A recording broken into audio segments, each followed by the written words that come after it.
Hello students, welcome to Magnet Brains. मैं रूपाली वर्मा आज आपके लिए लेकर आई हूं आपकी क्लास 10th के कोर्स बी की हमारी जो बुक है स्पर्श, उसके दूसरा अध्याय मीरा के पद, उसके 100 MCQs आज हम लेकर आए हैं। इस पाठ में हमारे सामने मीरा जी के 2 पद रखे गए थे। वो पद हम सभी पढ़ और समझ चुके हैं। अगर आप इसको पढ़ना समझना चाहते हैं तो प्लीज़ उस वीडियो को जाकर ज़रूर देखिए। आप प्लेलिस्ट में देखेंगे, आपको मिल जाएगा। वो देखिए, समझिए और फिर उसके बाद इसके MCQs मेरे साथ सॉल्व करिए। तब आप चेक कर पाएंगे कि आपको कितना वो पार्ट समझ में आया या नहीं आया। तो शुरू करते हैं। जब भी आप कोई भी पार्ट लीजिए, जिसके भी आप MCQ सॉल्व करना चाहते हैं, कुछ भी है, उसको अच्छे से समझिए। पूरे पाठ में यहाँ तक कि जीवन परिचय, पाठ प्रवेश, आपके उसके जो क्वेश्चन आंसर्स हैं, उसके जो शब्द अर्थ हैं, सभी कुछ आपको उसकी व्याख्याओं की एक एक शब्द का अर्थ अच्छे से समझ में आना चाहिए। तभी आप MCQs बहुत अच्छे से सॉल्व कर पाएंगे। तो एक बार समझ लीजिए अच्छे से और उसके बाद चलिए अब हम MCQ सॉल्व करते हैं, शुरू करते हैं। तो अब सबसे पहले जो हमारे पास पहला प्रश्न आ रहा है वो है, मीराबाई वेतन के रूप में क्या पाना चाहती हैं? उन्हें क्या चाहिए? जो पूरा टाइम वो भक्ति करती रहती हैं, उसके रूप में वो क्या प्राप्त करना चाहती हैं? महलों का सुख, सुंदर वस्त्राभूषण, कृष्ण जी का दर्शन या कृष्ण जी का स्मरण? तो क्या बोला था? कृष्ण जी का दर्शन पाना चाहती। कहां? आधी रात और यमुना जी के तट पर। तो सही क्या है? कृष्ण जी का दर्शन पाना चाहती हैं।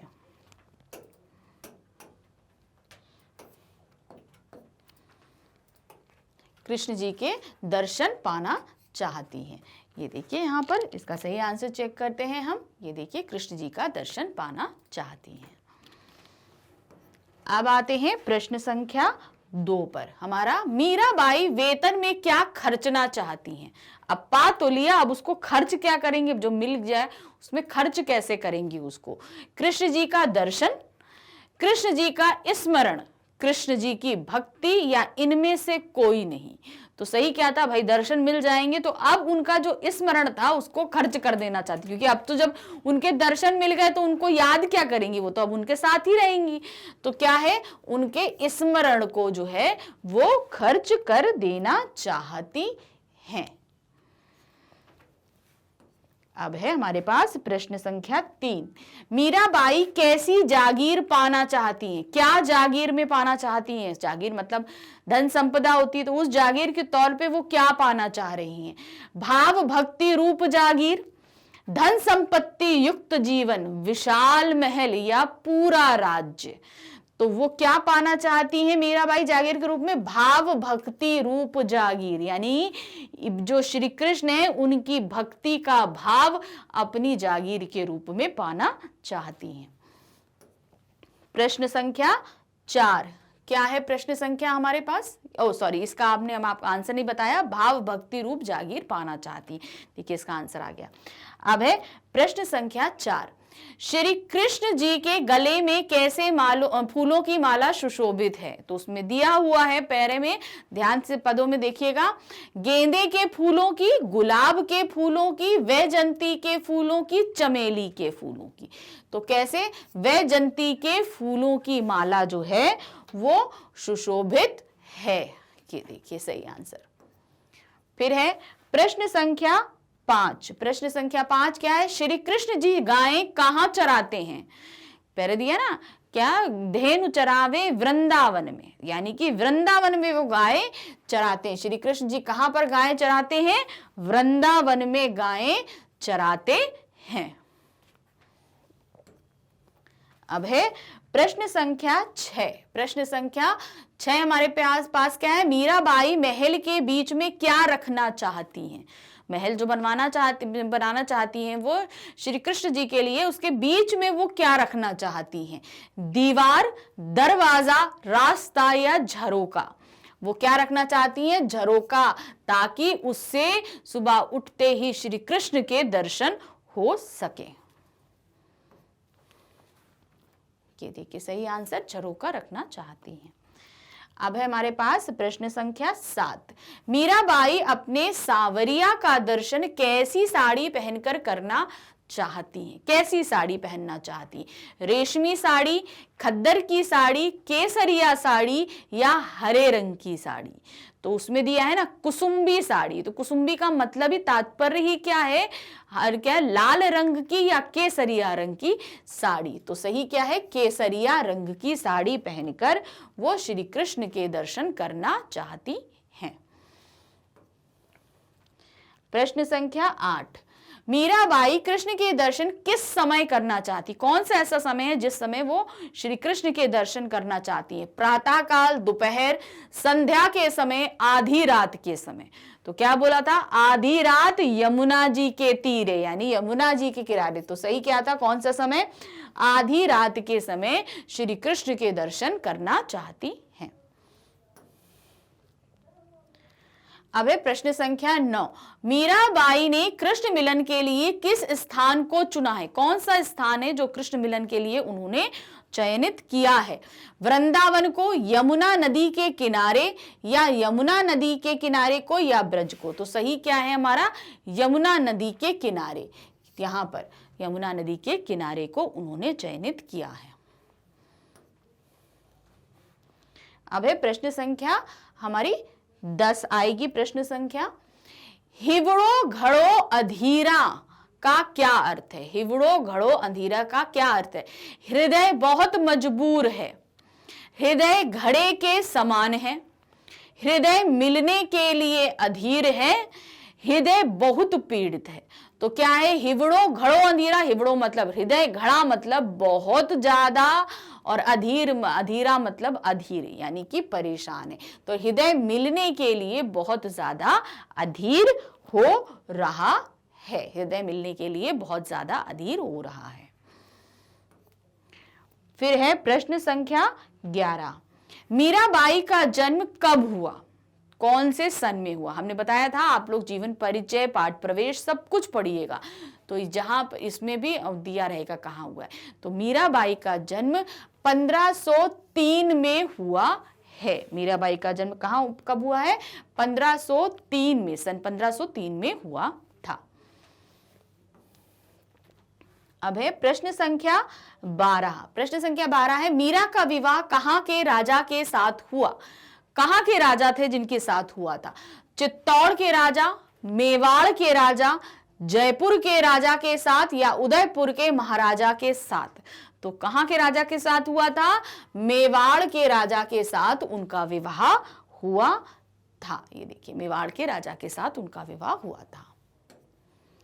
अब है प्रश्न संख्या 13। मीरा की भाषा कैसी है? मतलब जो भाषा उन्होंने कविताओं में सब में लिखी है, उनकी भाषा कैसी है? ब्रज, अवधी, मराठी, राजस्थानी एवं गुजराती का सम्मिश्रण। तो उनके जितने भी हम देखेंगे तो उसमें राजस्थानी और गुजराती का जो है वो सम्मिश्रण हमको देखने के लिए मिलता है। वो कहीं ना कहीं ये दोनों भाषाएं उसमें मिली हुई हैं। ये देखिए। फिर है प्रश्न संख्या 14। प्रश्न संख्या 14 है, पहले पद में मीरा किससे विनती कर रही हैं? यानी जो पहला पद हमने पढ़ा है उसमें मीराबाई किससे विनती कर रही हैं? अपने पति से, श्री राम से, कृष्ण से, हनुमान से? तो यहां पर पहले पद में मीरा कृष्ण से विनती कर रही हैं। वो अपने आप को नौकर रखने के लिए, चाकर रखने के लिए बोल रही थी ना कि मुझे अपने नौकर के रूप में रख लीजिए। तो विनती किससे कर रही थी? श्री कृष्ण जी से कर रही थी। अब है प्रश्न संख्या 15। 15 क्या है? चीर का क्या अर्थ है? शब्दार्थ जरूर पढ़िएगा, हमने पहले भी आपसे बोला था। चीर का अर्थ होता है वस्त्र। चीर का क्या अर्थ होता है? वस्त्र। चीर, वस्त्र, पट, वसन, ये सभी हमारे किसके अर्थ होते हैं? जो कपड़े का, कपड़े को बोलते हैं हम, ये सभी चीजें। अब है प्रश्न संख्या 16। श्री कृष्ण ने नरहई का रूप क्यों धारण किया था? नरहई, नरहई मतलब नरसिंह का रूप क्यों? शरीर नर का था और सिर जो है वो सिंह का था, इसीलिए नरहई बोलते हैं उनको। तो वो जो रूप धारण किया था, क्यों किया था? अपने भक्त की रक्षा के लिए, जंगल में विचरण करने के लिए, अपने शत्रुओं से बदला लेने के लिए, कंस को मारने के लिए। तो सही क्या है? अपने भक्त की रक्षा के लिए। कौन से? भक्त प्रहलाद की रक्षा के लिए उन्होंने नरहई का रूप धारण किया था। ये देखिए आएगा, अपने भक्त की रक्षा के लिए। अब है प्रश्न संख्या 17। मीरा अपने आप को किसकी दासी बताती हैं? किसकी दासी बोल रही हैं कि मैं दासी बनना चाहती हूँ? प्रभु श्री राम की, गिरधारी लाल की, भक्त प्रहलाद की, अपने पति भोजराज की। तो वो किसकी दासी बनना यानी नौकर बनना चाह रही थी? वो गिरधारी लाल अर्थात श्री कृष्ण की दासी बनना चाह। अब याद रखिएगा, इसकी जगह श्री कृष्ण के किसी भी नाम को दे देती हैं, मुरलीधर, बंसीधर या गिरधारी लाल, श्री कृष्ण, कुछ भी दे दें तो आप ये ध्यान रखिएगा कि वो श्री कृष्ण की ही दासी बनना चाहती है। तो उनके किसी भी नाम को अगर आपके सामने रख दिया जाए तो उसी को आप टिक करिएगा। तो क्या है यहां पर? गिरधारी लाल की। अब है प्रश्न संख्या 18। मीराबाई दूसरे पद में श्री कृष्ण से क्या निवेदन करती हैं? यानी दूसरे पद में वो क्या निवेदन कर रही हैं? आप मुझे अपना चाकर नौकर रख लो, आप मेरी विपत्ति का हरण कर लो, आप दुष्टों का दमन कर दो, आप मुझे दर्शन दे दो। तो दूसरे जो पैरा हमारे पास में आया दूसरे पद में, वो अपने आप को चाकर रखने के लिए, यानी कि बोल रही थी विनती कि मुझे अपने आप का नौकर रख लो, ये विनती वो कर रही थी। अब है प्रश्न संख्या 19। चाकर बनकर मीराबाई कृष्ण के लिए क्या करना चाहती हैं? अगर जब वो नौकर बन जाएंगी तो वो श्री कृष्ण के लिए क्या करना चाहती हैं? वह सुंदर महल बनवाना चाहती हैं, वह बाग लगाना चाहती हैं, का और खा दोनों कथन सत्य हैं, इनमें से कोई नहीं। तो सही क्या है हमारा? ये तीसरा वाला, यानी कि वो सुंदर महल बनाना चाहती हैं और बगीचा लगाना चाहती हैं। ये दोनों ही कार्य वो करना चाहती थी। अब है प्रश्न संख्या 20। ये देखिए, वह का और खा दोनों ही कथन हमारे सत्य हैं। अब आ रहा है हमारे पास प्रश्न संख्या 20। मीराबाई वृंदावन की गलियों में क्या करना चाहती हैं? जो गलियां उन्होंने बोला था वृंदावन की गलियों में वो क्या करेंगी? कृष्ण की मूर्ति की स्थापना करेंगी, कृष्ण के लिए बाग लगाना, कृष्ण को उल्हाना देना, कृष्ण की लीला को गाना चाहती हैं। यानी कि वो गली गली वृंदावन की गलियों में घूम घूम कर वो श्री कृष्ण की लीलाओं को गाना चाहती हैं। ये देखिए, श्री कृष्ण की लीलाओं को गाना चाहती हैं। अब है प्रश्न संख्या 21। 21 से पहले ये हमारा जो प्रश्न संख्या 21 है, ये हमारा जो है पद पे आधारित है। दो पद दिए गए हैं, दोनों ही पद पे आधारित हम प्रश्नों को देखेंगे। तो पहला पद क्या है? हरि आप हरो जनरी भीर, द्रौपदी री लाज राखी आप बाढ़्यो चीर, भगत कारण रूप न रही धरयो आप शरीर, बूढ़ तो गजराज राख्यो काटी कुंजर पीर, दासी मीरा लाल गिरधर हरो मारी पीर। तो ये पहला पद जो हमारे पाठ का दिया है, अब इस पे आधारित हम पे प्रश्न पूछे जाएंगे। प्रस्तुत पद में भीर का क्या अर्थ है? जो भीर है, भीर का तात्पर्य क्या होता है? भीर का तात्पर्य होता है विपत्ति, पीड़ा, कष्ट, तकलीफ। ये सभी कुछ किसी भी रूप में पूछ ले तो ध्यान रखिएगा, तकलीफ हो रही है, दुख हो रहा है, पीड़ा हो रही है, कुछ भी है तो वो सभी का अर्थ हमारे भीर का ही अर्थ रहेगा। अब है प्रश्न संख्या 22। कृष्ण ने द्रौपदी की लाज किस प्रकार रखी? कृष्ण ने द्रौपदी की लाज किस प्रकार बचाई थी? दुष्टों को मारकर, द्रौपदी का कौरवों की सभा में चीर बढ़ाकर, यानी कि कौरवों के सभा में जो है द्रौपदी का वस्त्र को बढ़ा दिया था उन्होंने, दुशासन का वध करके, कौरवों का अंत करके। तो उन्होंने क्या किया था? कौरवों की सभा में द्रौपदी के वस्त्र को बढ़ा दिया था। चीर अर्थात वस्त्र को उन्होंने बढ़ा दिया था। इस प्रकार उनकी लाज जो है बच गई थी। अब है प्रश्न संख्या 23 हमारे पास में क्या है? कृष्ण ने नरहई का रूप किसकी रक्षा के लिए धारण किया था? यानी किसकी, क्यों धारण किया था ये तुमने देख लिया, भक्त की रक्षा के लिए। अब किसकी? वो भक्त कौन था? तो क्या था वो भक्त? हमारा भक्त प्रहलाद थे। भक्त प्रहलाद की रक्षा के लिए उन्होंने नरहई का रूप धारण किया था। ये देखिए, भक्त प्रहलाद की रक्षा के लिए धारण किया था। अब है प्रश्न संख्या 24। कृष्ण ने गजराज की रक्षा किससे की थी? बोलते ना पीर हरि गजराज ने। तो गजराज की कैसे पीर हरि थी उन्होंने? क्या किस कौन कौन उनको तकलीफ दे रहा था गजराज को? तो क्या था? सांप से था, सिंह से था, नरसिंह से था या मगरमच्छ से था? तो क्या था? मगरमच्छ था। मगरमच्छ ने अपने मुंह में जो है वो ऐरावत हाथी के पैर को पकड़ लिया था। तो क्या किया था श्री कृष्ण जी ने? जो है मगरमच्छ का वध किया था, जिससे ऐरावत हाथी की जान बच पाई थी। अब है प्रश्न संख्या 25। 25 क्या है? मीराबाई कृष्ण से क्या विनती करती हैं? क्या विनती कर रही हैं वो इस पद में? आप सभी के रक्षक हैं। दूसरा, आप अपने भक्तों की पुकार सुनते हैं। तीसरा, आप मुझे भी विपत्ति से छुटकारा दिलाओ। चौथा, सभी कथन सत्य हैं। तो यहां पर जो सही है वो है सभी कथन सत्य। उन्होंने बोला था ना, आप सभी के रक्षक हैं, आप अपने भक्तों की पुकार को सुनते हैं। सभी का उदाहरण उन्होंने दिया, सभी भक्तों का, और साथ ही आप मेरी भी विपत्ति से मेरा छुटकारा करा दो। यानी कि सभी ही कथन यहां पर सत्य हैं। अब है प्रश्न संख्या 26। 26 हमारा क्या है? 26 से पहले हमारे पास 5 प्रश्न हमने एक पद के देख लिए। अब हम देखेंगे फिर से हमारा दूसरा वाला पद क्या है? श्याम माढ़े चाकर राखो, गिरधारी मान्हे चाकर राख्यो जी। चाकर रहस्यु बाग के नित उठ दर्शन पास्यु। वृंदावनरी कुंज गली में गोविंद लीला गास्यु। उ चाकरी के दर्शन पास्यु, सुमरण पास्यु खर्ची। भाव भक्ति जागरी पास्यू, तीनों बाता सरसी। मोर मुकुट पीतांबर सोहे, गल बैजंती माला। वृंदावन में धेनु चरावे, मोहन मुरली वाला। ऊंचा ऊंचा महल बाणवा, विच विच राखूं बारी।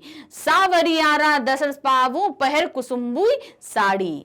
आधी रात प्रभु दर्शन दीजो, जमुना जी रे तीरे। मीरा रे प्रभु गिरधन रागर, हीवरो घड़ो अधीरा। तो ये जो दूसरा पद था ये हमने यहां पर देखा। अब इसी पद पे आधारित हमारे पास में प्रश्न उत्तर पूछे गए हैं। मीरा कृष्ण से क्या विनती कर रही हैं? अब इस वाले पद में वो क्या विनती कर रही हैं? मुझे अपना नौकर रख लो, मैं आपकी सेवा करना चाहती हूं। का और खा दोनों कथन सत्य हैं। मुझे रानी बना दो। तो यहां पर क्या है? का और खास दोनों ही सत्य हैं। मतलब मुझे अपना नौकर भी रख लो और मैं आपकी सेवा करना चाहती हूं। ये दोनों ही चीजें इस पद में वो बोल रही हैं, श्री कृष्ण जी से विनती कर रही हैं। अब है प्रश्न संख्या 27। मीरा कृष्ण को चाकर यानी दासी बनकर क्या क्या करना चाहती हैं? बने कि वो श्री कृष्ण की दासी बन जाएं, उसके बाद वो क्या क्या कार्य करना चाहती हैं? बाग लगाना चाहती हैं, महल बनाना चाहती हैं, कृष्ण लीला को गाना चाहती हैं। उपरोक्त सभी कथन सत्य हैं। तो हमने इस पद में देखा है कि वो ये सभी कार्यों को करना चाहती हैं, यानी कि उपरोक्त तीनों ही कथन हमारे सत्य हैं। वो बाग लगाना चाहती हैं, महल बनाना चाहती हैं और उनकी भक्ति के गीतों को भी गाना चाहती हैं। अब है हमारे पास प्रश्न संख्या आपकी 28। मीरा ने कृष्ण के सौंदर्य का कैसा वर्णन किया है? क्या चीजें उन्होंने सौंदर्य में बताई हैं? कृष्ण जी ने पीतांबर धारण किए हुए हैं, उनके सिर पर मोर के पंखों के मुकुट हैं, उनके गले में वैजंती की माला है। उपरोक्त सभी कथन सत्य हैं। तो ये सारी ही चीजें उन्होंने बोली थी कि मोर मुकुट है, वैजंती माला है, पीतांबर धारी है, यानी कि उपरोक्त सभी कथन यहां पर सत्य है, एकदम सही है। अब है प्रश्न संख्या 29। मीराबाई महल के बीच बीच में बारी यानी झरोका क्यों रखना चाहती हैं? क्या कारण है कि वो महल के बीच में झरोका रखना चाहती हैं? ताकि प्रातः उठकर कृष्ण जी का दर्शन कर सकें, ठंडी हवा अंदर आ सके, वे बाहर के नजारे देख सके, उपरोक्त में से कोई नहीं। तो सही क्या है? ताकि वो सुबह उठकर श्री कृष्ण जी के दर्शन कर सकें। सुबह उठ के सबसे पहले वो श्री कृष्ण जी को ही देखना चाहती हैं। अब है प्रश्न संख्या 30। मीराबाई कृष्ण से कब और किस रूप में मिलना चाहती हैं? वो कौन सा रूप, किस समय मिल रही हैं और किस रूप में मिल रही हैं ये चीजें। क्या आधी रात के समय मिलना चाहती हैं? सही। यमुना नदी के किनारे मिलना चाहती हैं? सही। केसरिया रंग की साड़ी पहनकर, यानी केसरिया रंग की साड़ी पहनकर। तो ये उपरोक्त सभी कथन सत्य हैं, क्योंकि वो सभी कुछ ऐसा करके श्री कृष्ण से जो है मिलना चाहती, इन सभी परिस्थितियों में वो मिलना चाहती हैं। अब है प्रश्न संख्या 31। मीरा कृष्ण की भक्ति किस रूप में करती है? कौन सा रूप है जिसमें वो श्री कृष्ण को पूज रही हैं? पति के रूप में पूज रही हैं, भगवान के रूप में पूज रही हैं, आराध्य के रूप में पूज रही हैं, या पूज्य के रूप में, यानी कि वो पूज्य करने लायक है इसीलिए। तो वो अपने पति के रूप में श्री कृष्ण को पूज रही हैं, यानी कि श्री कृष्ण को जो है वो अपना पति बनाना चाहती हैं और उसी रूप में वो उनकी पूजा कर रही हैं। अब है प्रश्न संख्या 32।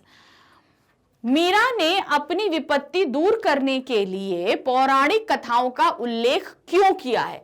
उन्होंने पुरानी सारी बातों को बताया, द्रौपदी वाली बात बताई, प्रहलाद वाली बात बताई, ऐरावत हाथी को जो मगरमच्छ ने पकड़ लिया, वो सारी बातें उन्होंने पौराणिक बातों का क्यों उल्लेख किया है? क्या कारण है? वो बताना चाहती हैं कि आप भक्त वत्सल्य हैं, यानी कि आप भक्तों से बहुत प्यार करते हैं। दूसरा, भक्त पर मुसीबत आती है तो आप उसकी रक्षा के लिए दौड़े चले आते हैं, यानी कि आपके भक्तों पर अगर किसी प्रकार की मुसीबत आ जाए तो आप तुरंत ही दौड़े दौड़े उनके पास चले जाते हैं।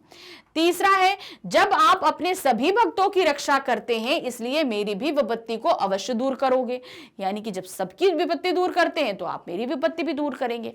उपरोक्त सभी कथन सत्य हैं। तो यहां पर ये सभी कथन सत्य हैं मीरा जी के द्वारा, उन्होंने इसीलिए पौराणिक कथाओं का यहां पर उल्लेख किया है कि ये सभी चीजें, वो भक्त वत्सल हैं, उनके भक्तों पर विपत्ति आती है तो वो दौड़े चले जाते हैं, और मीराबाई को भी विपत्ति आई है तो श्री कृष्ण जो है उनके पास आएंगे। तो ये सभी कथन यहाँ पर सत्य हैं। अब है प्रश्न संख्या 33। 33 क्या है? श्याम की चाकरी के पीछे मीरा का कौन सा मनोभाव प्रकट होता है? वो चाकरी करना चाह रही हैं, तो इसमें उनका क्या स्वार्थ है, क्या चीज वो करना चाहती हैं, इसलिए वो श्री कृष्ण की जो है नौकर बनना चाहती हैं। तो क्या है? मीरा का स्वार्थ है कृष्ण के दर्शन पाना, वो कृष्ण दर्शन पाना चाहती हैं इसलिए उनके नौकर बनना चाहती हैं। दूसरा, वह कृष्ण के दर्शन हर हाल में संभव करना चाहती, कोई भी कंडीशन हो, किसी भी तरीके नौकर बनना पड़े तो भी हम नौकर बन जाएं, बस श्री कृष्ण के दर्शन पा लें। तीसरा, मीराबाई कृष्ण का सानिध्य चाहती, उनका साथ चाहती हैं, इसलिए उपरोक्त सभी कथन सत्य हैं, यानी कि ऊपर जितने भी कथन दिए गए हैं वो सभी सत्य हैं। तो यहाँ सही है, मीरा का स्वार्थ है कि वो श्री कृष्ण को पाना चाहती हैं, वो कृष्ण का जो दर्शन है हर संभव प्रयास किसी भी तरीके से बस उनके हो जाएं, और मीराबाई उन श्री कृष्ण का साथ को चाहती हैं इसलिए भी। अब है प्रश्न संख्या 34। 34 क्या है? मीराबाई की भाषा शैली पर प्रकाश डालिए।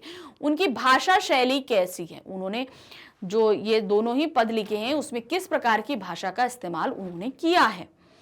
तो आप अगर उनके जीवन परिचय को पढ़ेंगे तो उनकी भाषा शैली भी उसमें दी हुई है, ध्यान से। सरल, सहज, आम बोलचाल की भाषा सभी। तो यहाँ पर उनकी भाषा शैली सरल है, सहज है और आम बोलचाल की भाषा है, यानी कि ये सभी चीजें उनकी भाषा शैली में हमको प्रदर्शित होती हैं। अब है प्रश्न संख्या 35। मीरा हर रोज सुबह उठ के किसके दर्शन करना चाहती हैं? सुबह उठ के किसके दर्शन करना चाहती हैं? जिसके लिए उन्होंने झरोखा बनाया है, अर्थात श्री कृष्ण के दर्शन पाना चाहती हैं सुबह सुबह उठकर वो, इसीलिए वो महल बनवा के और महल के बीचों बीच जो है झरोखा रखना चाहती कि सुबह उठे और सबसे पहले श्री कृष्ण जी के दर्शन को प्राप्त करें। फिर है प्रश्न संख्या 36। 36 क्या है? मीरा के काव्य की कितनी कृतियां उपलब्ध हैं, यानी कि उन्होंने जितनी रचनाएं करी हैं उसको कितनी पुस्तकों यानी कितनी पुस्तकों में जो संग्रहित किया गया है, वो है 7 से 8 पुस्तकें जो हैं उनकी कृतियों की उपलब्ध हैं। अभी के समय में उनकी जितनी भी रचनाएं, जितने भी पद, जितने भी गीत हैं, वो पूरे ही 7 से 8 कृतियों में उपलब्ध हमको मिलते हैं। फिर है प्रश्न संख्या आपकी 37। दूसरे पद में मीराबाई श्याम की चाकरी क्यों करना चाहती है? क्या कारण है कि वो उनके नौकर बनना जाना चाहती हैं? श्री कृष्ण के नजदीक रहने के लिए, कृष्ण के लिए, कृष्ण के हार श्रृंगार के लिए, दोहे लिखने के लिए। तो यहां पर वो श्री कृष्ण की चाकरी इसलिए करना चाहती हैं ताकि वो श्री कृष्ण के नजदीक रह सके, हर समय उनके नजदीक रह सके, इसलिए उनके नौकर बनना चाहती हैं। अब है प्रश्न संख्या 38। मीरा श्री कृष्ण के पास रहने के कौन से फायदे बताती हैं? अगर वो श्री कृष्ण के पास रहेंगे तो उसके क्या क्या फायदे हो रहे हैं? भाई कोई भी काम हम करते तो फायदे के लिए करते हैं, तो मीराबाई अगर श्री कृष्ण के पास रहेंगी तो उसके क्या क्या फायदे हैं? उसे हमेशा दर्शन प्राप्त होते रहेंगे, मीरा को हमेशा श्री कृष्ण के दर्शन प्राप्त होते रहेंगे। दूसरा, उसे श्री कृष्ण को याद करने की जरूरत नहीं रहेगी, अब जो स्मरण करती हैं वो नहीं करना पड़ेगा उनको, क्योंकि हमेशा उनके साथ है तो याद करने की क्या जरूरत है। तीसरा, उनकी भाव भक्ति का साम्राज्य बढ़ता जाएगा, मतलब उनका जो भाव है श्री कृष्ण के लिए, उनकी भक्ति है, उसका साम्राज्य दिन पे दिन बढ़ता जाएगा, क्योंकि उनका प्यार बढ़ता जाएगा। इसलिए तो यहां पर क्या है, ये सभी चीजें होंगी, इसीलिए वो श्री कृष्ण का जो है साथ चाहती हैं और उसके ये सभी फायदे वो बताती हैं। अब है क्वेश्चन नंबर 39 आपका। मीरा के भक्ति भाव का साम्राज्य कैसे बढ़ेगा? क्या होगा जिससे उनका भक्ति भाव का साम्राज्य बढ़ जाएगा? मीरा के कृष्ण के पास रहने से उनके भक्ति भाव का साम्राज्य बढ़ेगा। मीरा के नृत्य करने से, मीरा के गली गली घूमने से, मीरा के दोहे लिखने से।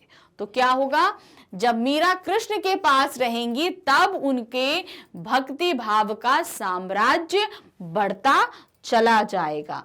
जितना भी उनका भाव है, प्रेम है, भक्ति है, वो धीरे धीरे धीरे धीरे धीरे धीरे बढ़ती चली जाएगी। अब है प्रश्न संख्या हमारे पास 40। 40 क्या है? बूढ़ तो गजराज राख्यो काटी कुंजर पीर। पंक्ति पर भाव प्रकट कीजिए। इस पंक्ति में क्या भाव है? जैसे आपने ऐरावत को मगरमच्छ से बचाया, जैसे आपने इंद्र को मगरमच्छ से बचाया, जैसे आपने भगवान को मगरमच्छ से बचाया, या सभी। तो यहां पर क्या है, पहला वाला सही है, जैसे आपने ऐरावत हाथी को मगरमच्छ से बचाया, यानी बूढ़ो तो गजराज राख्यो काटी कुंजर पीर। उनके हाथी के जो तकलीफ थी उसको उन्होंने दूर कर दिया। प्रश्न संख्या 41 हमारे पास क्या आई है? मीरा श्री कृष्ण को पाने के लिए क्या क्या करने को तैयार है? वो क्या क्या करना कर दे, बस उनको श्री कृष्ण मिल ही जाएं। बाग बगीचे लगाने को, ऊंचे महल बनवाने को, दासी बनने को, सभी। तो यहाँ पर आप देख रहे हैं कि ये सभी कुछ जो है मीरा जी कर देना चाहती हैं, बस किसी तरह श्री कृष्ण उनको मिल जाएं। वो बस उनसे मिलना चाहती है और उनकी कोई भी इच्छा नहीं है, तो सभी कुछ वो यहाँ पर करना चाह रही है। अब प्रश्न संख्या 42। मीराबाई ने श्री कृष्ण के रूप सौंदर्य का वर्णन कैसे किया है? वो श्री कृष्ण के रूप का वर्णन करा है उन्होंने 2 लाइनों में। वो कैसे किया है? पीतांबर मनमोहक के रूप में, पीतांबर जनमोहक के रूप में, पीतांबर के रूप में, किसी के रूप में नहीं।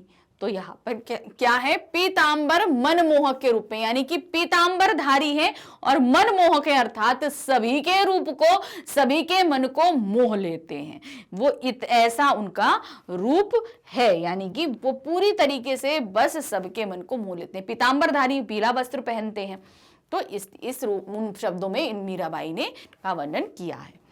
फिर है प्रश्न संख्या 43। मीरा किसकी शिष्या थी? जीवन परिचय में दिया हुआ है कि मीरा जी संत रैदास की जो है वो शिष्या थी। रैदास की के जो है चीजों को पढ़ना, जानना, उनकी संगत में रहना, उनसे सब सीखना उन्होंने सीखा था। तो संत रैदास की शिष्या थी। प्रश्न संख्या 44, मीरा की भक्ति किस तरह की है? मीरा ने जो भक्ति भाव प्रकट किया है वो भक्ति का भाव क्या रहता है? दैन्य और मधुर भाव है, प्रेम भाव है, कठोर भाव है, उदार भाव है। तो यहां पर क्या है? दैन्य और मधुर भाव है। अब इसमें अगर आपको थोड़ा सा चेंजेस आ जाए तो आप परेशान नहीं होना। मधुर भाव की जगह माधुर्य भी आ सकता है, माधुर्य भाव। ठीक है, तो चीज एक ही है, सेम चीज है, ये जो है वो चीज एक ही है, बस वर्डिंग में थोड़ा सा फर्क आ जाता है कि माधुर्य भाव है। ये चीज आप ध्यान रखना कि चीज एक ही है, मधुर भाव या माधुर्य भाव, दोनों ही चीज एक ही, लेकिन कुछ भी आए अगर आप में तो वो वैसा ही लगाइएगा कि दैन्य है और मधुर भाव है। फिर है प्रश्न संख्या 45, मीरा की शादी किससे हुई थी? ये तो हमने देखा कहाँ के राजा से हुई थी, मेवाड़ के राजा से हुई थी, लेकिन क्या नाम था पति का ये नहीं पता था ना। तो वो क्या थे? मेवाड़ के महाराणा सांगा के कुंवर भोज राज से, मेवाड़ के सेनापति से, मेवाड़ के प्रजापति से, किसी से नहीं। तो यहां पर क्या था? मेवाड़ के महाराजा सांगा के कुंवर भोज राज से हुई थी। तो उनके पति का नाम क्या था? भोजराज, ये ध्यान रखिएगा। अब है प्रश्न संख्या 46 आपकी, मीरा की शादी किस आयु में हुई थी? वो कितनी वर्ष की थी जब उनकी शादी हुई थी? तो उनकी उम्र थी 13 वर्ष की। 13 वर्ष की आयु में उनकी शादी जो है वो हो गई थी। फिर है प्रश्न संख्या 47। प्रश्न संख्या 47 है, मीराबाई का जन्म कहाँ हुआ था? कब हुआ था? ये तुमने देख लिया, 1503 में हुआ था। और कहाँ हुआ था? जोधपुर की चौकड़ी में, जोधपुर के चौकड़ी गांव में उनका जन्म हुआ था। ये ध्यान रखिएगा, क्योंकि ये ऐसी ऐसी चीजें हैं कि इसमें हम कुछ भी गेसिंग नहीं लगा सकते हैं। जो एक्चुअल चीज है वही हमें लिखनी है कि 1503 है तो 1503 ही लिखेंगे। जोधपुर में, जोधपुर के चौकड़ी गांव में है, ये भी आपको ध्यान से लिखना है, ये ध्यान रखिएगा। फिर है प्रश्न संख्या 48 में क्या है? मीरा वृंदावन में क्यों जा बसी थी? क्या कारण था कि वो वृंदावन में जाकर बस गई थी? कृष्ण के लिए बसी थी, रास लीला देखने के लिए बसी थी, पारिवारिक संतापों से मुक्ति पाने के लिए, या कोई नहीं? तो वो सब कुछ त्याग कर जाकर वृंदावन में अपने पारिवारिक संतापों, परिवार के जो दुख हैं, तकलीफ हैं, क्योंकि भाई उनकी शादी के कुछ साल बाद ही उनके पति का देहांत हो गया, ससुर का देहांत हो गया, पिता का देहांत हो गया, माँ तो बाल्यावस्था में ही गुजर गई। तो वो सभी जो संताप थे, अब शादी के बाद भी उनको बहुत तकलीफ हुई, तो वो सब कुछ त्याग कर जाकर वृंदावन जाकर बस गई थी, पारिवारिक संतापों से मुक्ति पाने के लिए। फिर है प्रश्न संख्या 49, तीनों बाता सरसी का आश्रय स्पष्ट कीजिए। तो यहां पर क्या है? तीनों बाता सरसी, मीरा भक्ति के तीनों रूप। कौन से तीन रूप हैं? दर्शन, स्मरण और समर्पण। वो दर्शन भी पाना चाहती हैं, हर समय उनका स्मरण करती हैं और पूरी तरह समर्पित हैं श्री कृष्ण को, का सुख प्राप्त करेंगी, यानी कि तीनों रूपों का सुख प्राप्त करेंगे श्री कृष्ण के साथ में रहकर। तो सही यहां पर क्या है? ये मीरा श्री कृष्ण से 3 बातें करेंगी, नहीं। मीरा 3 वचन पूरे करेंगी, नहीं। मीरा श्री कृष्ण से 3 बार मुलाकात करेंगी, ये भी नहीं। तो सही क्या है? मीरा भक्ति के तीनों रूपों यानी दर्शन, स्मरण, समर्पण का सुख प्राप्त करेंगी। अब है प्रश्न संख्या 50, श्याम माढ़े चाकर राख्यो जी का क्या अर्थ है? कि इस शब्द का क्या अर्थ है? हमने श्याम को नौकर रख लिया है, हे श्याम मुझे दासी बना लो, हे श्याम हमारे यहां नौकरी कर लो, इनमें से कोई नहीं। तो क्या करें? हे श्याम मुझे दासी रख लो। कौन बोलता है? मीरा जी कह रही हैं कि आप मुझे जो है दासी रख लो। फिर है प्रश्न संख्या 51। 51 में क्या है? सुमणन पार्स्युच खर्ची का क्या तात्पर्य है? तो सुमणन का मतलब है स्मरण, स्मरण जो वेतन है उसको मैं खर्च करना चाहती हूँ, यानी कि जेब खर्च के रूप में प्रभु स्मरण का उपहार पाऊंगी। जेब खर्च के लिए बहुत रुपए मिलेंगे, याद करने से ही पैसे प्राप्त हो जाएंगे, इनमें से कोई नहीं। तो क्या है? जेब खर्च के रूप में अर्थात वेतन के रूप में जो है वो प्रभु का स्मरण पाऊंगी, यानी कि बोलते हैं ना वेतन पाना या जेब खर्ची पाने के रूप में मैं उनके स्मरण को प्राप्त करूंगी, उनकी ही याद को मैं प्राप्त करना चाहती हूं। फिर है प्रश्न संख्या 52। मीरा का हृदय क्यों अधीर हो रहा है? बोले ना क्या हृदय घाड़ो अधीरा, तो ये क्यों इतना अधीर हो रहा है, इतना परेशान हो रहा है? मीरा ने कोई गलत काम किया है इसलिए अधीर है। मीरा का हृदय श्री कृष्ण से मिलने के लिए अधीर है। मीरा का हृदय यमुना तट पर जाने के लिए अधीर है। क्योंकि आधी रात बीत गई इसलिए मीरा का हृदय अधीर है। तो क्यों है हृदय क्या हीवड़ो घड़ा अधीरो? क्यों? क्योंकि वो श्री कृष्ण से मिलना चाहती हैं, उनके दर्शन को प्राप्त करना चाहती हैं, इसलिए उनका हृदय जो है अधीर हो रहा है, बहुत ही ज्यादा परेशान हो रहा है, व्याकुल हो रहा है। फिर है प्रश्न संख्या 53। 53 में क्या दिया हुआ है? ऊंचा महल बावड़ा विच विच राखूं बारी में से क्या तात्पर्य है? तो क्या दिया है? श्री कृष्ण के ऊंचे ऊंचे महल के बीच में खड़े होने की बारी मेरी है। दूसरा है श्री कृष्ण ऊंचे महलों में मुझे रखेंगे। तीसरा है मीरा श्री कृष्ण के ऊंचे महल के लिए फुलवारी बनाएंगी। उपर्युक्त सभी। तो सही क्या है? मीरा श्री कृष्ण के ऊंचे महल के लिए फुलवारी बनाएंगी। जो ऊंचे ऊंचे महल हैं उनके लिए वो फुलवारी यानी बाग लगाना चाहती है ना, बिच बिच जो क्या है, बिच बिच राखूं बारी, यानी कि वहां पर जो है बगीचे लगाना चाहती हैं। फिर है प्रश्न संख्या 54। द्रौपदी की लाज किसने बचाई थी?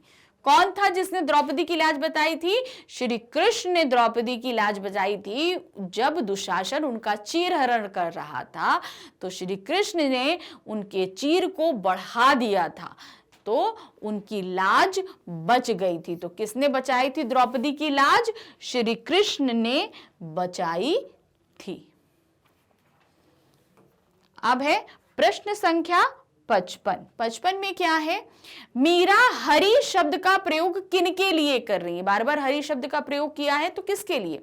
हम सभी जानते हैं हरि शब्द जो है वो श्री कृष्ण के लिए इस्तेमाल किया जाता है, भगवान विष्णु और उनके विभिन्न अवतारों के लिए। तो श्री कृष्ण भी कौन है? भगवान विष्णु के ही अवतार हैं, तभी तो उन्होंने सब सारे अवतारों के बारे में बात करी। सिर्फ श्री कृष्ण नहीं, सभी अवतार। हरि हम जो है वो श्री राम जी के लिए भी बोलते हैं। तो यहाँ पर सभी अवतारों के लिए बात करी जा रही है। फिर है प्रश्न संख्या 56। 56 क्या है? पहले पद में मीरा ने अपनी पीड़ा हरने की विनती हरि से कैसे की है? कैसे कर रही हैं वो करने के लिए? जैसे सभी भक्तों की हरि, जैसे द्रौपदी प्रहलाद का साथ दिया उन्होंने, जैसे राधा का साथ दिया, जैसे सुदामा का साथ दिया, या कोई नहीं?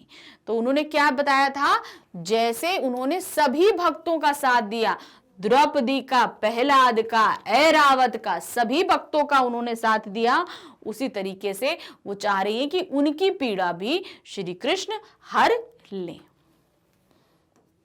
फिर है प्रश्न संख्या 57। प्रश्न संख्या 57 क्या है? मीरा के पद किसको संबोधित किए गए हैं? यहाँ पर मीरा जो अपने पद गा रही है वो किसको बोल रही है, किसको बता रही है ये सारी बातें? मेवाड़ के महाराजा राणा सांघा को, अपने आराध्य को, अपने पति को या अपने पिता को। तो यहां पर क्या है, अपने आराध्य को, कि वो आराधना किसकी करती हैं, कौन है उनके आराध्य, श्री कृष्ण उनके आराध्य।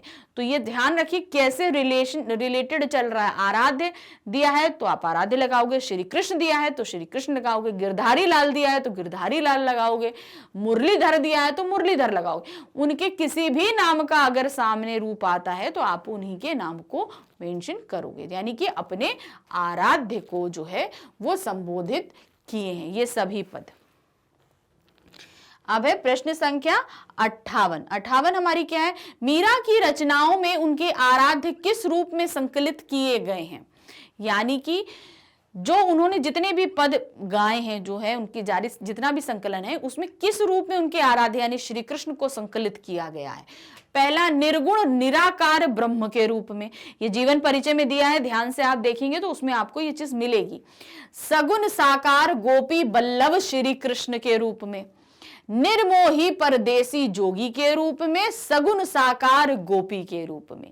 तो वहां पर आप देखेंगे तो क्या है, सगुण साकार गोपी बल्लभ श्री कृष्ण के रूप में उनके निराकार रूप को जो है वर्णित किया गया है, इसी में यही रूप उनकी रचनाओं में संकलित है। फिर है प्रश्न संख्या 59। 59 क्या है आपकी, हरि आप हरो जनरी भीर, इन पंक्तियों का पर प्रकाश डालें। तो क्या दिया है, हे ईश्वर जैसे आपने अपने सभी भक्तों के दुख हरे, मेरे भी कष्ट हरो। दूसरे, हे प्रभु मेरी पीर हरो, हे प्रभु हरिजन की पीर हरो, कोई नहीं। तो यहां देखिए क्या है, हरि हे ईश्वर, आप हरो जनरी भीर, यानी आपने जैसे सभी लोगों की पीर हरी है वैसे ही मेरी पीर यानी मेरे कष्ट को भी हर लो। मीराबाई इसीलिए तो बोलती है भाई, द्रौपदी की पीर हरी आपने, प्रहलाद की पीर हरी, ऐरावत की पीर हरी, तो उसी तरह आप मेरी भी पीर हर लो। जैसे जनरी यानी सबकी पीर को हरते हो, वैसे ही मेरी पीर यानी मेरी तकलीफ को भी हर लो। अब है प्रश्न संख्या 60। क्या है, चाकरी में दर्शन पारसू सुमरन पारसू खर्ची। इस पंक्ति में मीरा क्या कह रही हैं, इस पंक्ति में क्या कहना चाह रही हैं। दासी बन मीरा श्री कृष्ण के पास रहेंगी और उसे उनको याद भी नहीं करना पड़ेगा, यानी कि उनको याद नहीं करना पड़ेगा। कृष्ण के दर्शन पाने को मीरा नाचेगी, कृष्ण के दर्शन पाने को मीरा गली गली घूमेगी, याद नहीं करना पड़ेगा। तो यहां पर जो दे रहे हैं, दासी बन मीरा, है ना, चाकरी में दर्शन पासू सुमरन परसू खर्ची। तो क्या दिया है, दासी बन मीरा श्री कृष्ण के पास रहेंगी और उसे उनको याद भी नहीं करना पड़ेगा। उनको याद भी नहीं, जब पास रहेंगे तो याद करने की जरूरत, तभी क्या उसको स्मरण को खर्चेंगी। तो याद करने वाली जो खर्ची उनको रखना नहीं पड़ेगा, सजोना नहीं पड़ेगा, उसको खर्च देंगी। फिर है प्रश्न संख्या 61। 61 में क्या दिया है, श्री कृष्ण किसकी साड़ी को बढ़ाते चले गए थे। कौन था, किसकी साड़ी को उन्होंने बढ़ाया था, उन्होंने द्रौपदी की साड़ी को बढ़ाया था। जब दुशासन उनकी साड़ी खींच रहा था तो उनकी साड़ी को श्री कृष्ण ने बढ़ाया था। अब है प्रश्न संख्या 62। मीरा के पद किस भाव को प्रकट करते हैं, कौन सा भाव है जो यहां प्रकट हो रहा है, सौंदर्य भाव, रास लीला को, उदासी को, कृष्ण भक्ति को, भक्ति भाव को या भक्ति भाव को।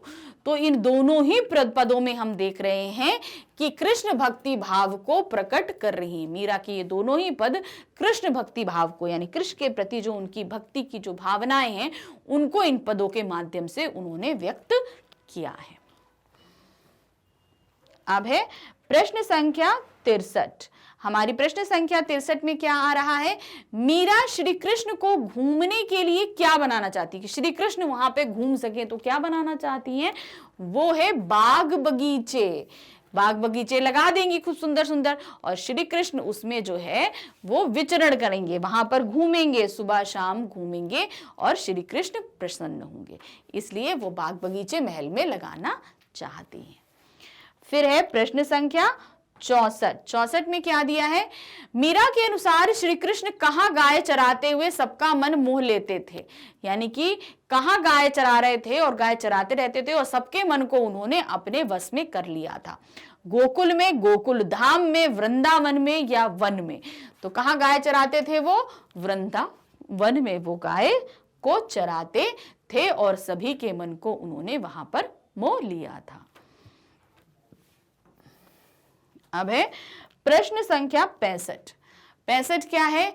भाव भक्ति जागरी पारसों का भाव स्पष्ट कीजिए। भक्ति भावना से जाग कर पूजा करूंगी। मीरा कृष्ण की जागीर लेना चाहती हैं। मीरा भावपूर्ण भक्ति को सबसे बड़ी जागीर संपत्ति मानती है। उपरोक्त सभी। तो क्या है? भाव भागती जागरी पारसु, यानी मीरा भावपूर्ण जो भक्ति होती है उसे सबसे बड़ी जागीर मानती है, यानी कि सबसे बड़ी उनके जीवन की संपत्ति यही है। अब है प्रश्न संख्या 66 क्या है? चाकर के रूप में मीरा की दिनचर्या क्या होगी? जब वो एक नौकर बन जाएंगी तो उनकी दिनचर्या क्या रहेगी, मतलब रूटीन, डेली रूटीन क्या रहेगा उनका? मीरा श्री कृष्ण के लिए सुंदर सुंदर बाग लगाएंगी। वह वृंदावन की गलियों में घूम घूम कर गोविंद की लीला के पद गाएंगी। वह नित्य उनके दर्शन करेंगी और उनका नाम स्मरण करेंगी। उपर्युक्त सभी। तो यहां पर आप देखेंगे कि पद में उन्होंने इसी तरीके से चीजों को बताया है, यानी कि ये उपर्युक्त सभी उन कार्य वो पहले सुबह से शुरू करेंगे और ये उनकी दिनचर्या में सारी चीजें शामिल रहेंगी। अब है क्वेश्चन नंबर 67 क्या है? वैजंती माला किसके गले में शोभायमान है? कौन है जिसने वैजंती माला को पहना हुआ है? वो है हमारे श्री कृष्ण। श्री कृष्ण के गले में वैजंती की माला सुशोभित हो रही है। पदों में भी दिया है गले वैजंती वाले पहने, यानी गले में जो है वैजंती की माला को उन्होंने धारण किया हुआ है। फिर है क्वेश्चन नंबर 68 क्या है? श्री कृष्ण के माथे पे कौन सा मुकुट सुशोभित है?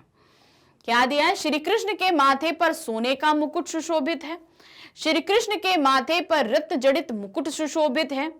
श्री कृष्ण के माथे पर सुंदर मुकुट सुशोभित है। श्री कृष्ण के माथे पर मोर पंखों का बना मुकुट सुशोभित है। तो पद के अनुसार क्या है? उनके माथे पर मोर पंखों का बना हुआ मुकुट सुशोभित है। पदों को ध्यान में रखिएगा, क्या चल रहा है उससे मतलब नहीं, बात यह है कि पदों में क्या चीज मेंशन है उसका आपको मेन ध्यान रखना है। अब है क्वेश्चन नंबर 69 क्या है? कांटी कुंजर पीर से क्या तात्पर्य है? हाथी के पांव को काटना, हाथी को पीड़ा से मुक्त किया, हाथी को मोक्ष प्रदान किया, इनमें से कोई नहीं। तो क्या है? काटी कुंजर पीड़, यानी काटी मतलब काटा, कुंजर मतलब हाथी, पीर मतलब पीड़ा। तो क्या है? हाथी को पीड़ा से मुक्त किया। श्री कृष्ण ने हाथी के ऐरावत को जो है पीड़ा से मुक्त किया था। अब है क्वेश्चन नंबर 70 क्या है? मीरा की मां का देहांत कब हुआ था? कब वो किस अवस्था में थी? जब मीरा किस अवस्था में थी? जब उनकी मां का देहावसान हो गया था। मीरा को जन्म देते ही, यानी जैसे ही जन्म हुआ तभी, मीरा की बाल्यावस्था में, मीराबाई की प्रौढ़ावस्था में, मीराबाई की वृद्धावस्था में। तो मीराबाई की मां का देहांत जब मीराबाई की बाल्यावस्था थी, मतलब जब वो बालक बच्ची ही थी, तभी मीराबाई की मां का देहांत हो गया था। अब है प्रश्न संख्या 71 क्या है? मीराबाई के ससुर का देहांत कैसे हुआ था? देखिए छोटी छोटी सी चीजें हैं, आप जीवन परिचय पढ़ेंगे उसमें सब कुछ मिलेगा। हो सकता है हमसे कुछ छूट गया हो, लेकिन कोशिश करिएगा कि आप पूरा सब कुछ पढ़िएगा। हमने कोशिश करी है कि छोटे छोटे हर एक क्वेश्चंस को आपके सामने लाने के लिए, उसी तरीके से एक छोटा सा क्वेश्चन ये भी था जो हमने बनाया है, मीराबाई के ससुर का देहांत कैसे हुआ था? मलेरिया के कारण हुआ था, युद्ध में हुआ था, अत्यधिक ज्वर के कारण हुआ था, वृद्धावस्था के कारण हुआ था। तो क्या हुआ था? युद्ध में जो है उनका देहांत हो गया था। वो एक युद्ध में गए थे और वहीं पर वे वीरगति को प्राप्त हो गए थे। अब है प्रश्न संख्या 72। 72 क्या है? मीराबाई किस काल की कवयित्री हैं? यानी कौन से काल की कवयित्री मानी जाती हैं? आदिकाल, रीतिकाल, भक्ति काल या आधुनिक काल? तो मीराबाई भक्ति काल की कवयित्री मानी जाती हैं, भक्ति काल की कवयित्री है। ये देखिए, भक्ति काल की कवयित्री है। फिर है प्रश्न संख्या 73। 73 क्या है? मीराबाई के पद कहाँ ज्यादा प्रचलित थे? वो पद तो गाती थी, लेकिन उनके पद कहां पर ज्यादा, किस एरिया में ज्यादा प्रचलित हुए? उत्तर भारत, बिहार, बंगाल, गुजरात या सभी? तो उनके पद जो हैं सभी जगह, यानी उत्तर भारत, बिहार, बंगाल और गुजरात सभी जगह जो है इनके पदों को बहुत ही प्रचलित रूप में गाया जाता था और जाता है, अभी भी गाया जाता है। अब है प्रश्न संख्या 74। किस जीवन से निराश होकर मीराबाई घर का त्याग दिया था? मीराबाई ने घर त्याग दिया था। कौन सी परिस्थितियां थी, किससे परेशान हो गई थी वो, कि उन्होंने किस जीवन से वो बहुत ज्यादा परेशान हुई थी कि उन्होंने अपना सब कुछ त्याग दिया था? कौन सा था? आध्यात्मिक जीवन से परेशान थी, राजनीतिक जीवन से परेशान थी, पारिवारिक जीवन से परेशान थी या भौतिक जीवन से परेशान थी? तो वो क्या था? भौतिक जीवन से वो बहुत ज्यादा परेशान थी, जहां मोह, माया, लोभ, कर्म, परिवार, द्वेष, लाज, लज्जा सभी कुछ था। मतलब एक भौतिक युग, एक वास्तविक युग जो जीवन होता है उससे वो बहुत ज्यादा परेशान थी और सब कुछ उन्होंने त्याग दिया था। मीराबाई ने घर का त्याग करके कहां डेरा डाला? कहां गई थी वो? घर तो त्याग दिया उन्होंने भौतिकवादी परिस्थितियों से परेशान होकर, तो फिर वो कहां चली गई थी? वो चली गई थी वृंदावन। वृंदावन जाकर उन्होंने अपना डेरा डाला था, वो वहां जाकर बस गई थी। अब है प्रश्न संख्या 76। प्रश्न संख्या 76 है, मीराबाई के पति की मृत्यु कब हुई थी? अब उनके पति का भी देहांत हुआ था, ये भी जीवन परिचय में मेंशन है, आप देखेंगे। तो कब हुआ था? विवाह के तुरंत बाद हो गया था। विवाह हुआ और तुरंत उनके पति का देहांत हो गया था। विवाह के कुछ साल पश्चात हुआ था, कुछ सालों के बाद हुआ था। मीराबाई के वियोग में, मीराबाई उनको छोड़ के चली गई थी, इस वियोग में उनका देहांत हो गया था। उपरोक्त सभी गलत है, इनमें से कोई भी सही नहीं है। तो सही क्या है? शादी के कुछ साल के पश्चात, यानी कि जब उनका विवाह हुआ था उसके कुछ साल के पश्चात जो है उनके पति का देहांत हो गया था। फिर है प्रश्न संख्या 77। 77 क्या है? घर त्याग के पश्चात मीराबाई ने अपना जीवन किसको समर्पित कर दिया था? उन्होंने घर त्यागा, आके वृंदावन बस गई और अपना पूरा जीवन किसे समर्पित किया था? अपने गुरु रैदास को, श्री कृष्ण को, प्रभु श्री राम को, या उपरोक्त सभी गलत हैं? तो उन्होंने अपना पूरा जीवन श्री कृष्ण को समर्पित कर दिया था। वो श्री कृष्ण को बहुत मानती थी, इसीलिए उन्होंने अपने पूरा जीवन श्री कृष्ण को समर्पित किया था। अब है प्रश्न संख्या 78। ये देखिए, श्री कृष्ण को समर्पित किया था। फिर है प्रश्न संख्या आपकी 78। 78 क्या है? मीराबाई की रचनाओं पर किसका प्रभाव पड़ा? उनकी जो रचनाएं हैं उस पर किसका ज्यादा प्रभाव पड़ रहा था? योगियों का, संतों का, वैष्णव भक्तों का, या उपरोक्त सभी का? भाई उन्होंने घर त्याग दिया, अब उनकी जो रचनाएं वो गा रही थी, सब बोल रही थी, सब कुछ हो रहा था, तो उनपे किनकी चीजों का ज्यादा प्रभाव? तो जाहिर सी बात है वो योगियों के, वैष्णव भक्तों के, संतों के संपर्क में ज्यादा थी, तो उन्हीं की विचारधाराओं का प्रभाव पड़ेगा। यानी उपरोक्त सभी लोगों की जितनी विचारों का प्रभाव उनके ऊपर पड़ता था। अब है क्वेश्चन नंबर 79। 79 हमारा क्या है? मीराबाई के दोनों पदों पर उनकी किस ग्रंथावली से लिए गए हैं, यानी कि जो हमने इस पाठ में जो 2 पद पढ़े हैं ये इनकी संकलित ग्रंथावली किस ग्रंथावली से लिए गए हैं। मीरा ग्रंथावली 1, मीरा ग्रंथावली 2, मीरा ग्रंथावली 3 या मीरा ग्रंथावली 4। तो इनके ये दोनों ही पद मीरा ग्रंथावली 2 से लिए गए हैं। कि अब देखिए भाई उनके 7-8 ग्रंथावलियां प्रकाशित हैं, तो उनमें से कौन से में से लिए गए, तो मीरा ग्रंथावली 2 से इनके ये दोनों ही पद लिए गए हैं जो इस पाठ में हमने पढ़े हैं अभी वो। अब है प्रश्न संख्या 80। प्रश्न संख्या 80 है, मीराबाई की मृत्यु कब हुई। हमने जन्म देख लिया 1503 में हुई, अब उनकी मृत्यु कब हुई। उनकी मृत्यु हुई 1546 में। 1503 में उनका जन्म हुआ और 1546 यानी मात्र 44 साल की उम्र में उनकी मृत्यु हो गई थी। 44 हम बोलेंगे नहीं, 43 साल की उम्र में उनकी मृत्यु हो गई थी। ये देखिए सन 1546 में उनकी मृत्यु हो गई थी। अब है प्रश्न संख्या 81, बूढ़ता से क्या तात्पर्य है। अब हमने आपसे बोला था कि आपको शब्द अर्थों को भी बहुत ध्यान से पढ़ना है, प्रश्न उत्तरों को भी बहुत ध्यान से पढ़ना है। कहीं से भी एमसीक्यूज का मतलब है कहीं से भी क्वेश्चंस पूछे जा सकते हैं, तो हम उस पे भी आपके लिए कुछ क्वेश्चंस बनाकर लेकर आए। तो यहाँ पर क्या है, बूढ़ता, बूढ़ता से क्या तात्पर्य, बूढ़ा शब्द का क्या, बूढ़ता का क्या अर्थ होता है। बूढ़ा यानी बूढ़ा व्यक्ति, डूबता, बहुत या उपरोक्त सभी गलत है। तो यहां पे क्या था, बूढ़ता गजराज यानी डूबते हुए गजराज को जो है आपने मगरमच्छ के चंगुल से बचाया था। तो बूढ़ता का क्या मतलब है, डूबता, डूबता हुआ गजराज यानी कि डूबता हुआ हाथी। ये देखिए डूबता।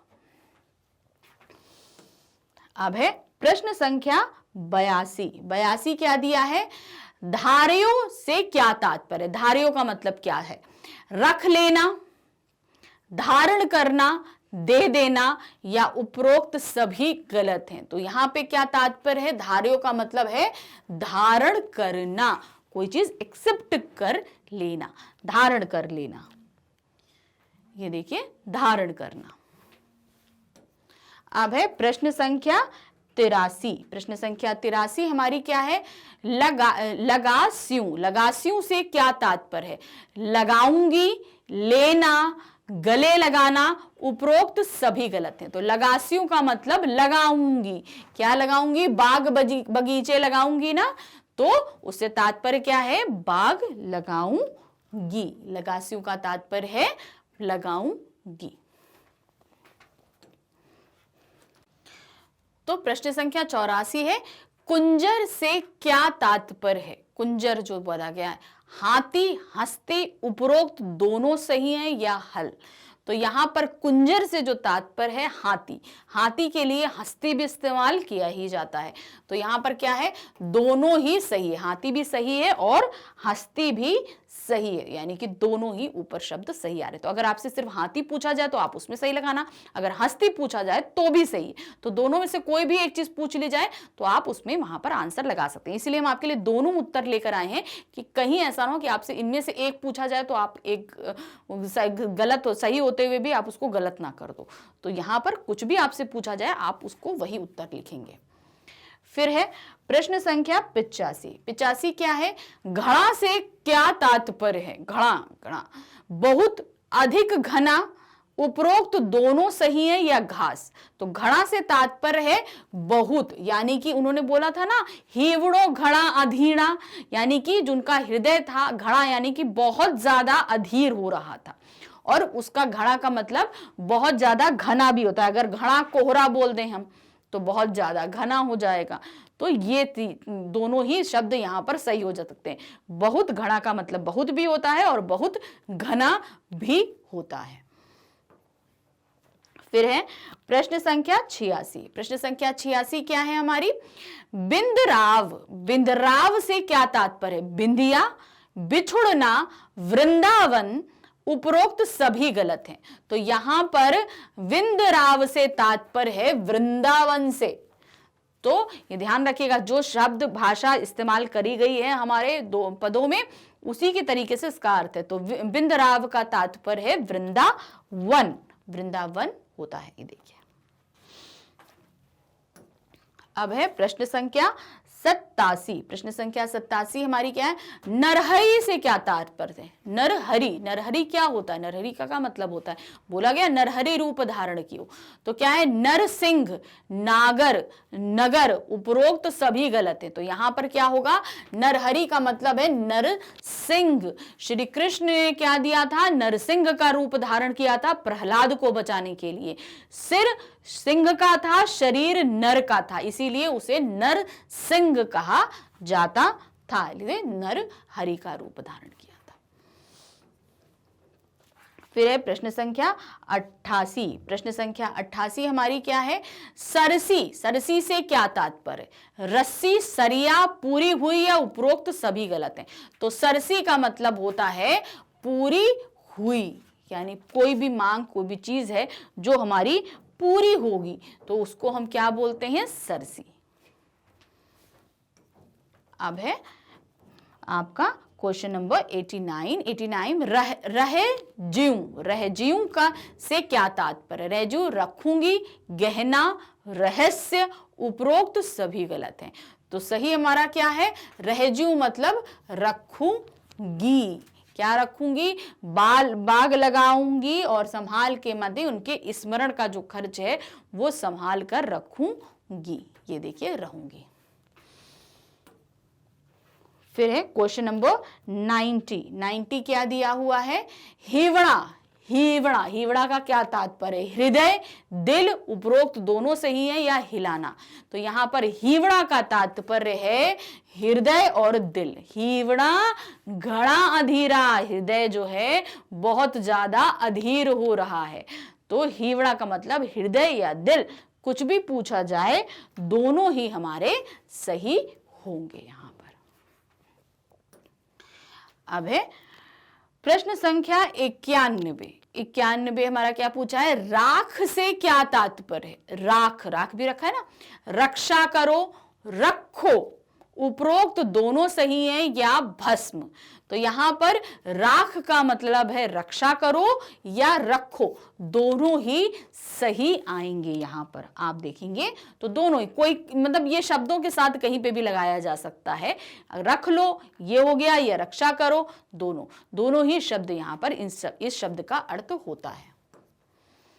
फिर है प्रश्न संख्या 92। 92 का क्या है, कुसुम्बी से क्या तात्पर्य। कुसुम्बी, उन्होंने कुसुम्बी साड़ी पहन के, तो कुसुम्बी का मतलब है केसरिया, ये हमने पढ़ा केसरिया, लाल रंग की, उपरोक्त दोनों सही है। तो कुसुम्बी शब्द जो है वो केसरिया और लाल रंग दोनों के लिए ही लिया जाता है।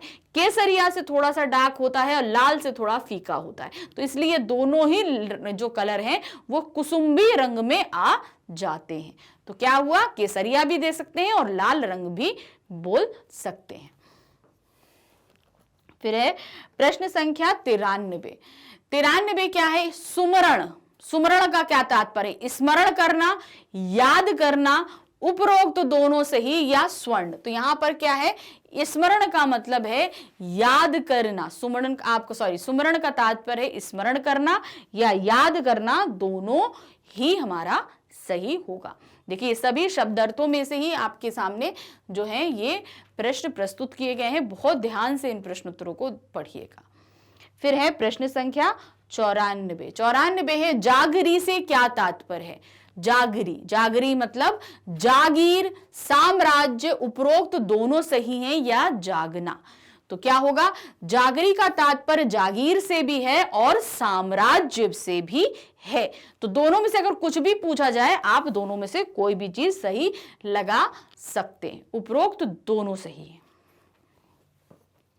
अब है प्रश्न संख्या 95। 95 है, अधीरा, अधीरा से क्या तात्पर्य, व्याकुल होना, परेशान होना, उपरोक्त दोनों सही और अंधा। तो यहां पर क्या है, अधीरा से तात्पर्य है व्याकुल होना भी है और परेशान होना भी, मतलब बहुत ही दिल जो है वो बहुत ज्यादा अधीर यानी कि परेशान हो रहा है, बहुत ज्यादा व्याकुल हो रहा है श्री कृष्ण से मिलने के लिए। तो अधीर का तात्पर्य व्याकुल होना और परेशान होना दोनों ही है। फिर है प्रश्न संख्या 96। 96 क्या है, बढ़ायो, बढ़ायो से क्या तात्पर्य है, बूढ़ा, बांधना, बढ़ाना, उपरोक्त सभी गलत हैं। तो यहां पर क्या होगा, बढ़ायो, बढ़ायो का मतलब है बढ़ाना, यानी द्रौपदी का चीर बाढ़यो, है ना, द्रौपदी के चीर को बढ़ाया था उन्होंने, तो यानी कि बढ़ाना, बढ़ायो का मतलब बढ़ाना।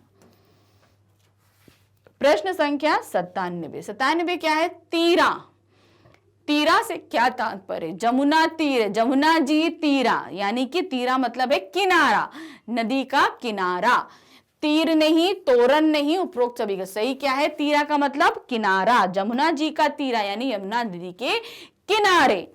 तो कहां है तीरा, तीरा मतलब किनारा। फिर है प्रश्न संख्या 98। आपका 98 है, पीतांबर से क्या तात्पर्य, पीतांबर पहना, कौन पहनता है पीतांबर, श्री कृष्ण पहनते हैं। तो पीतांबर का क्या तात्पर्य, पीतांबर का तात्पर्य होता है पीला वस्त्र, पीला रंग नहीं, पोहा नहीं, उपरोक्त सभी गलत। तो सही क्या है पीतांबर का तात्पर्य, पीला वस्त्र। फिर है प्रश्न संख्या 99।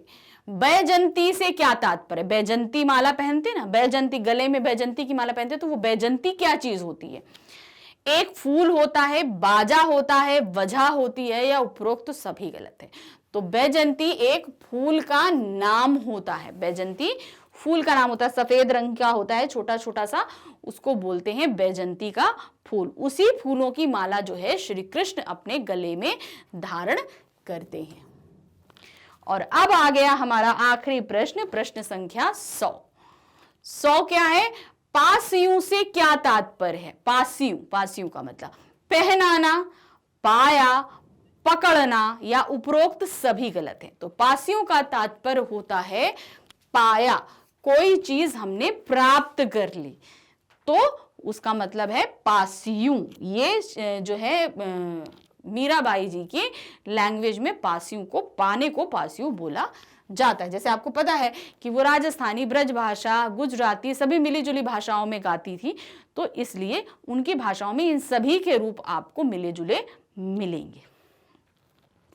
तो इस तरीके से हमने इस पाठ के सभी प्रश्न उत्तरों को, यानी कि जितने भी एमसीक्यूज बन सकते थे, हमने इसे पूरे पाठ में हमने बनाने की कोशिश करी। आई थिंक ये पाठ आपको बहुत अच्छे से समझ में आ गया होगा और आपकी पढ़ाई में ये एमसीक्यूज आपके लिए बहुत हेल्प करेंगे। आप किसी और, जैसे अब जो हमने मीरा जी के पद पढ़े हैं, अगर आप इन्हीं को पढ़ना या समझना चाहते हैं तो आप कहाँ जाएंगे, तो बिल्कुल परेशानी है, आप ऐसा करिएगा, हमारी वेबसाइट magnetsbrain.com पे आएंगे।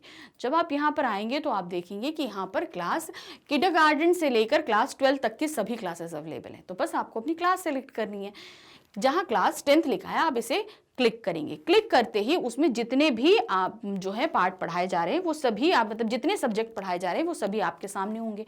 तो जहाँ पर हिंदी होगा उसके नीचे आप वॉच नाउ पे क्लिक कर दीजिएगा। वॉच नाउ पे क्लिक करते ही आप हिंदी की पूरी प्लेलिस्ट आपके सामने आ जाएगी। आप वहाँ पर देखेंगे ग्रामर, क्षितिज, कृतिका, स्पर्श, संचयन सभी पुस्तकें होंगी। तो बस आप जाएंगे कहाँ पर, स्पर्श पे जाएंगे, स्पर्श भाग 2 पे। जैसे ही आप स्पर्श भाग 2 को टच करेंगे वहाँ पर आप जो है तुरंत ही उसमें जितने भी पाठ पढ़ाए गए हैं वहाँ आ जाएंगे। तो पाठ संख्या 2 है मीराबाई के पद, उसको आप जैसे ही क्लिक करेंगे तो उसमें कई टॉपिक्स ओपन होंगे, सम व्याख्याएं हैं पाठ की, और उसके बाद उसके प्रश्न उत्तर हैं। तो आप जो भी चीज़ पढ़ना चाहते हैं, आप व्याख्या पर देखना चाहते हैं, व्याख्या, प्रश्न उत्तर देखना, जो भी टॉपिक आप समझना चाहते हैं टॉपिक पे क्लिक करेंगे। क्लिक करते ही आपका वीडियो स्टार्ट हो जाएगा इस तरीके से। तो वीडियो देखिए और आप जो कुछ भी समझना चाहते हैं, जो भी डाउट है आपके सारे क्लियर करिए। वीडियो देखकर डाउट क्लियर कीजिए, लेकिन साथ ही हमारे चैनल को लाइक, सब्सक्राइब और शेयर करना बिल्कुल नहीं भूलिएगा। Thank you for watching, bye bye.